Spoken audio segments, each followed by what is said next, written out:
নাহিয়ান গেছে ওর বন্ধুর সাথে দেখা করতে। আর হচ্ছে স্বপ্নীল, সুশান, শাইনি ওরা হচ্ছে গরু দেখতেছে নিচে। আর আমরা ছাদে চলে আসছি। আব্বা মনে হয় নিচে আছে নাকি? কি সুন্দর বাতাস এখন। মানে এই বাতাসে তোমার কি গানটা মনে পড়তেছে বলো?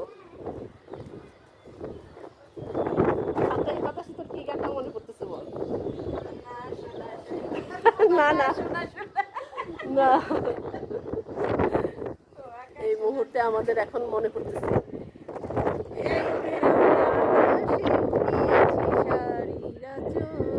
শাড়ি কোথায়? আমার তো না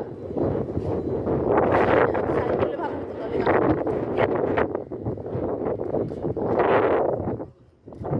এই বাতাসগুলো যদি মানে ঘরের ভিতরে ঢুকতো